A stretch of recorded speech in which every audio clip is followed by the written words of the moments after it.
Hey there, welcome back to the Smell of Logic channel. I am still Ramona, and we're going to be doing another What is Your True Ghost Story uh, because they're fun. And I hope you're enjoying these. If you do, maybe leave a like or even comment down there below, or maybe some other ideas for videos you have that you'd like to hear me do in my lovely monotone, boring voice. But I'm yours to command. So here we go. Ready? Me and my siblings were sitting on the couch one night, maybe around 7 to 8 p.m. at the house we used to live in. This was possibly 20 years ago. My mom and her partner at the time were out for the night, and my sibling was watching me. We were sitting on the couch watching MTV, and all of a sudden we heard a few knocks on the door that connected to our garage and an in-law apartment. After hearing that, we looked at each other and booked it to the basement, where her room was, and called my mom to see where she was. They were still at the restaurant. Now, why is this a ghost story?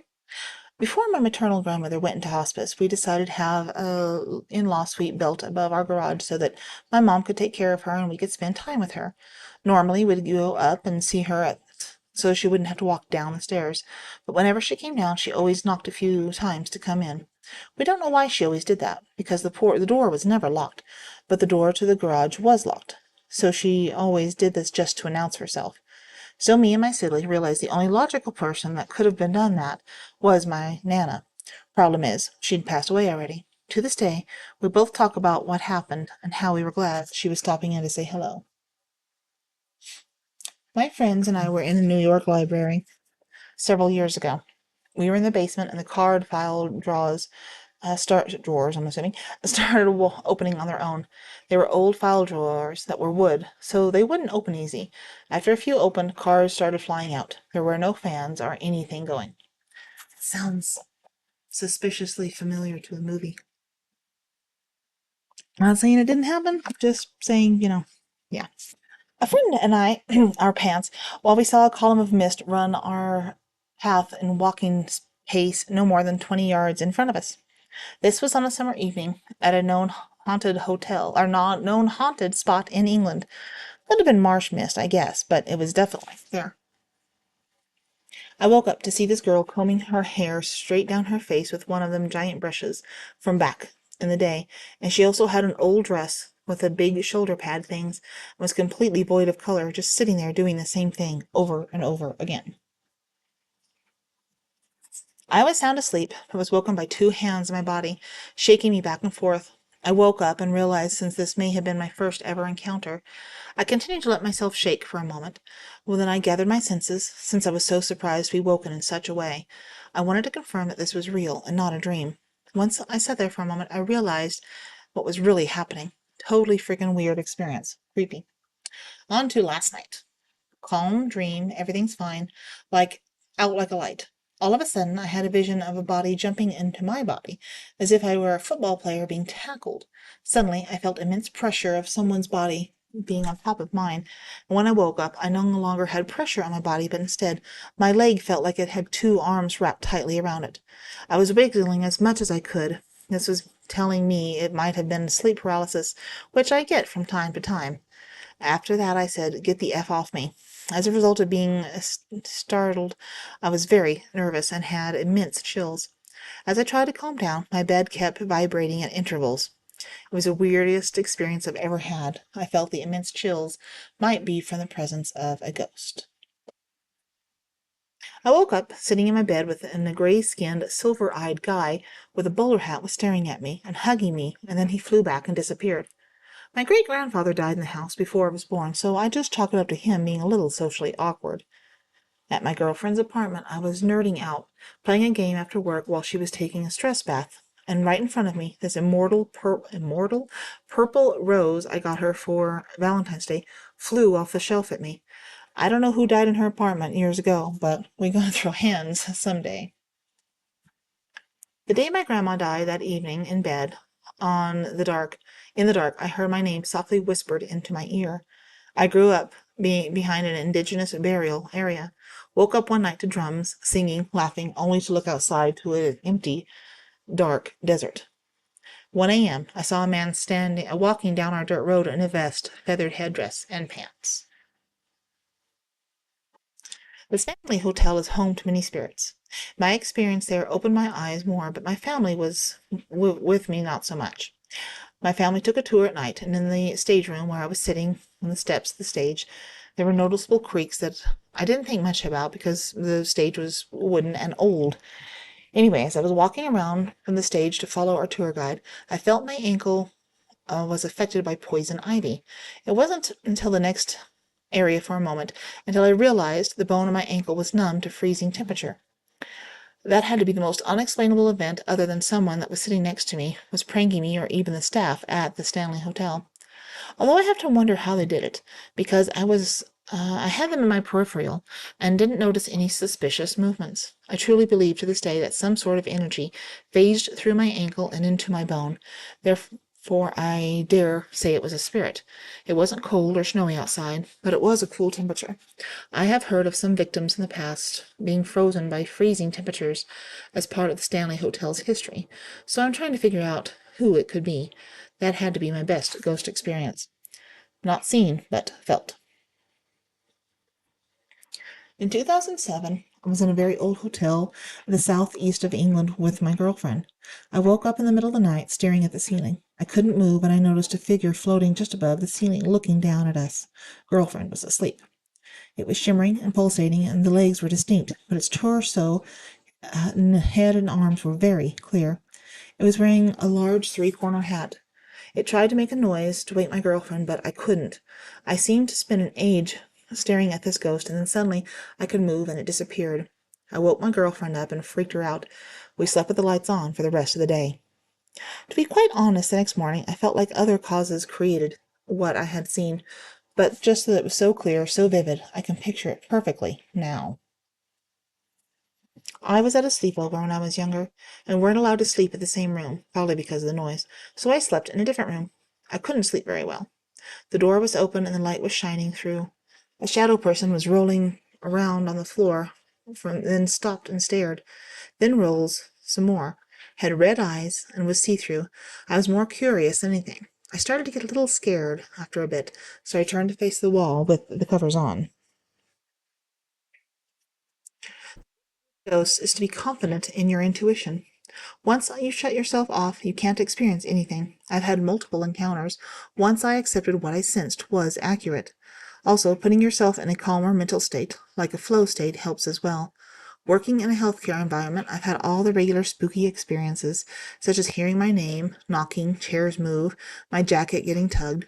Most recently, I was on a non-thinking state as I left a work bathroom and noticed an older woman sitting in the waiting room. Just a quick glance, nodded, and then said good morning, then she vanished. Also, was explaining how to sense ghosts to a coworker. We both heard a loud cough directly behind us. We're the only two in that area. He got way spooked. Something pulled my foot while I was in bed once. I was fully awake, so it wasn't a dream. I had just purchased a bunch of haunted objects for fun from eBay and got scared so much that I got rid of them. Nothing happened after that. Yeah, I don't understand why people do that. That's crazy to me. Why you would purchase haunted items. I mean, if you want to, but wow, that's just to me, that's just inviting stuff you should not be inviting in. The largest type of experience I've ever had, either investigating or in my home, have been the ones when a physical manifestation did not happen. These types of events, like the brown lady, are very rare, and being at the right place at the right time is when you could experience them. The experiences I've had are very subtle. For instance, personal experiences for individuals I was investigating for. These, of course, do not prove a haunting. Rather, they provide a starting point as to the activity that has been experienced. These may include sounds of walking or climbing or descending stairs, door opening or closing, object being moved or being taken, only to show up at another time. EVPs or other audio captures that can be classified as type A, both audibly and recorded. These and other experiences that I have had over the years. The one I will always remember happened in a suburb of Chicago. I was investigating a very old three flat. All but one apartment was empty. They had a basement and a small living space there too. We walked the entire building, top floor down to the basement. Nothing happened as far as we knew. We asked for some more info about the building. Year it was built was 1909. How many people had owned it? 6. Had there been any reports of deaths in the building? Yes, 5, all natural causes. And murders. Many. Move that up to 15. 3 in the alleyway, 12 outside the building, most being reported in the basement area. As we walked again, knowing more about the history, we added more to our questioning. This only seemed to upset what or whoever was there. I should add that we do not ask for hot spots or locations where activity frequently happen, so we can experience things rather than having a notion of what should happen in a certain location. At this location, we mostly heard footsteps, a lot of footsteps, most often in the enclosed porched area at the rear of the building. These continued for more than an hour, then stopped. In the location we were in, we could hear EVPs in real time, which honestly were rather nerve-wracking. We heard walking on the 3rd floor and more talking. We took a break for a bit. We always do this so we can talk about what we're hearing or talking about. Hearing or talking. We went in for our final walkthrough. From the basement to the top floor, a few places we were afraid of the responses, but nothing that was out of hand. We packed it all up and left. We reviewed the recordings the next day. During times we had strange feelings. We could hear a voice, or the meow of a stray cat, and the sounds of a small dog, which we passed off, as nearly everyone in the area has a dog.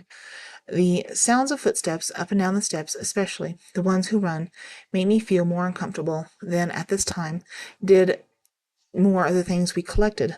The ones where we only have sounds, voices, and footsteps, in my opinion, are more frightful than seeing actual ghosts. Yeah, because I think mostly your mind would play with you when you're doing that kind of stuff. It's one thing to see visual confirmation or whatever, but your own mind will play on you. Will play with you. In the early 2000s, I lived in a newly built home in Ramsey, Michigan. Or is that Minnesota? Amiens. Every school day, I would get home before my siblings and parents. I often heard footsteps and sometimes even running when I was completely alone in the house. One time, my sister accidentally dropped an expensive earring down the bathroom sink drain and was really upset about it. I decided to help, so I got down and opened the cabinet beneath the sink to see if I could retrieve it. As I did, my sister suddenly gasps and said she saw a girl's head peering out from under the sink. But when I looked, there was nothing there. Another time, we had some neighbors over and we were telling them about the strange noises I'd heard. As if on cue, we suddenly heard the sound of someone running down the stairs. The neighbor got so scared that they ran out of the house immediately. It wasn't just me who had strange experiences there. When my family traveled to Arkansas, we asked for a neighbor to look after our home. One day, she saw a girl standing in the sliding glass door leading to our deck. She was so surprised that she grabbed the binoculars to take a closer look, but the figure didn't change. It was still there. Worried, she called us to confirm that we had left early that morning, like we said we would. The experience really creeped her out. I have never experienced anything since. I have been ghost hunting many times with no results. I often wonder if my memory is lying, but then again, all of my family members have experienced this as well as 2 different neighbors. The one event that drew me into investigating life after death happened when I was around 7 or 8 years old. We live in Vermont and had a nice chunk of land. The lawn was probably 100 yards wide and 250 yards long, with a garden at the top up on the northern part of the stretch, all completely enclosed in forest around the edge of the lawn. We had just bought a new pop-up camper, and my grandfather had stopped in to check it out. The sun was just starting to go down, and there was an orangish tint to the sky, but still bright enough to see the property plenty clear enough. I remember just letting my eyes wander as the adults talked in a circle. When I looked back into the backyard, I saw a younger woman dressed in all white standing in the middle of our garden. She had a white summer's dress on with a white sun hat, and black or brown hair, and completely solid, no translucence at all, although she did seem pale. She wasn't looking in my direction, but I could sense in a strange way that she knew I saw her, almost like she wanted me to. I locked my eyes onto her for a few seconds, all while in the back of my mind thinking, who is this person and why is she in our garden? Suddenly feeling that something was off in that situation, I turned toward my mom, who was standing beside me, and pulled at her shirt to grab her attention. I asked, "Who is that lady?" and pointed out the woman in the garden. Only a matter of a few seconds went by from when I took my eyes off of her, and she had completely vanished. With the distance to the tree line from that garden, there was no possible way that she could have somehow run fast enough to hide in the trees. She literally vanished. Years later, I opened up to my grandma about the event and explained the same thing to her. What caught her attention was the clothing. I had an Aunt Debbie who had committed suicide the same year that I was born, in 1996. Debbie was my grandmother's sister. My grandmother told me that she would wear clothing as I described to her, and also had the same hair color. I had obviously never truly met my aunt, and at the point, honestly, didn't really know anything about her. But I sometimes wonder if she was visiting me and trying to catch my attention because she knew I never got to see she never got to see me older than an infant, possibly to let her know that she was okay and was still around watching. The only time I ever saw a ghost was when I was a child, so I can't be sure it was faithful. But it still strikes me to this day. We had a golden retriever named Belle, who unfortunately passed one summer. She grew up with me, watching over my crib and following me whenever my baby feet would go. Her birthday was August 16th, just a few days after mine, and we celebrated accordingly. On her birthday, the August after her passing, I dropped something at my feet and went to pick it up, turned around, and saw the golden retriever legs standing right behind me, almost translucent and cut off at the waist, but just enough there to make an apparition. I screamed and ran out of the room, but I really believe that she was checking on me. I'll never forget it. They were so clear. A person I knew drowned one summer evening. I lived in the house he grew up at the time. My dad was still up when I got home from work, which was not normal. He wanted to tell me Mark was gone. We had a wooden rocking chair in the living room 3 feet from where I sat, as my dad told me what happened. Out of nowhere, the rocker tips towards forward and then back, but it didn't continue to rock, as if someone had just sat down. The rock forward was too rapid and far enough forward to not be from a light breeze. As mentioned, it didn't rock multiple times as if someone had walked by and bumped into it. We didn't have a cat or dog. Forward, pause, back, stop. Just once. My dad and I laughed nervously, and he dismissed it without further consideration. I think Mark was paying us a visit. This was 36 years ago. I've never been able to find a good normal explanation for how it happened. Part of me hopes I get the opportunity to visit people after I pass. I grew up in a haunted house. So many experiences, so many stories over the span of decades. My dad will tell crazy stories, but he is not a believer. Friends have had experiences too. When my parents traveled, my daughters and I would spend the night and ghost hunt. We caught a few things on audio once or twice. I will say things happen when you least expect them. Events happened so often, we would just ignore them.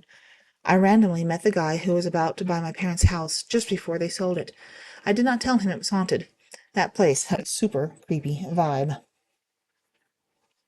I lived with my boyfriend and his family for a while. My boyfriend's bedroom was on the opposite end of the house from everyone else's, separated by the kitchen. Basically, you had to walk past the kitchen to go to or from his bedroom.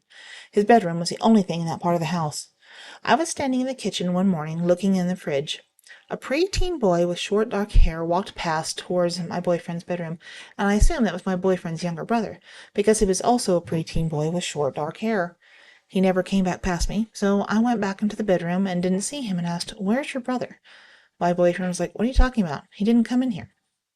I explained to him to go past me, that he had just gone past me, and that he had been in there. My boyfriend was like, "Nope, you definitely didn't see him. He's probably still asleep." He was, in fact, still asleep. But apparently this kind of thing had happened before. They just hadn't told me about it. We all saw this kid from time to time, randomly, even after his brother was much older, taller, and changed his hair. No one is sure where he came from, because they built that house. That's kind of weird, because usually there's yeah, unless he was there before and something, I don't know. Anyway, I hope you have enjoyed this video. Go check out another one. There's plenty on this channel. Some ghost, some other stuff, just a variety. Let me know what you think of it. Please like, share, subscribe, comment, do the things, and check out another video because there's plenty. And we'll talk to you later. Thanks for listening and watching. Bye-bye. So I've created a little book called My Memory Book. I created this in inspiration. My son was the inspiration, I guess you could say. It's it was originally intended to have this when your kid, your child, your niece, your nephew, whoever you're, close to, and you gift this on, um, kind of when they start preschool or kindergarten or something. Just it's basically like it says, it's a memory book, and it starts with, you can put their name and the songs they liked, and what they wanted to be when they grew up and stuff. And it's meant to be progressive. You don't fill it all out at one time, obviously. My thought was with my own kid, I like every year on his birthday, go and fill a little bit more out, and go back and look at for your responses. Because, we all have baby books and photo albums and stuff, but putting it in your own words, and you can go back and look and figure, oh wow, that's what I was like when I was a kid. Um, and there's places to put pictures and just ideas about things. And it's simple. It's not, brain science or anything here, but I thought it would be a really cool idea, for a kid to put their own thoughts, their own memories into something, and keep it so that when they get older, they can look back and they can share it with their own kids. Because sometimes our memories are not so great. What was that song you liked when you were a little kid, Dad? A lot of people wouldn't always remember, but if you write it down, you have a little book, a memory book about it. Hey, it's that much easier, and it's a good little stroll down memory lane. So if you are interested, go check it out on my Amazon authors page, along with my coloring books, my novels, other stuff like that. Anyway, until next time.